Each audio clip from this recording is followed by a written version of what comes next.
کوئی ادھوری نہ رہے دعا کسی کی، سب کے لیے ایسا مبارک رمضان ہو۔ رمضان ایک ایسا مہینہ ہے جس میں آہستہ آہستہ یہ احساس ہونے لگتا ہے کہ وہ شیطان نہیں تھا، وہ ہم خود تھے۔ روزہ دار کے لیے دو خوشیاں۔ رسول اللہ صلی اللہ علیہ وسلم نے فرمایا، روزہ دار کو دو خوشیاں حاصل ہوتی ہیں۔ ایک اس وقت جب وہ افطار کرتا ہے تو خوشی محسوس کرتا ہے، دوسری جب وہ اپنے رب سے ملاقات کرے گا تو روزے کا ثواب دیکھ کر خوش ہو جائے گا۔ زندگی کو رمضان جیسا بنا لو تو موت عید جیسی ہوگی۔ سحری کھاؤ کیونکہ سحری کھانے میں برکت ہے۔ یقیناً اللہ اور اس کے فرشتے سحری کھانے والوں پر درود بھیجتے ہیں۔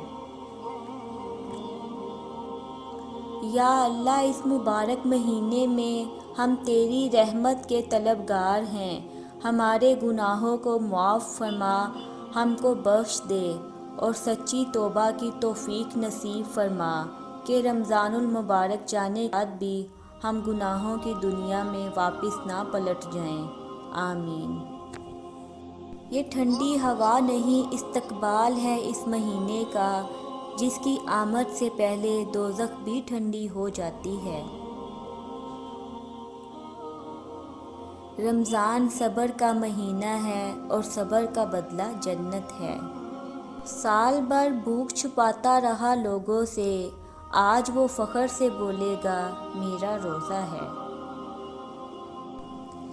ایک صحابی فرماتے ہیں کہ میں آپ صلی اللہ علیہ وسلم کی خدمت میں آیا تو دیکھا آپ صلی اللہ علیہ وسلم سحری کھا رہے تھے۔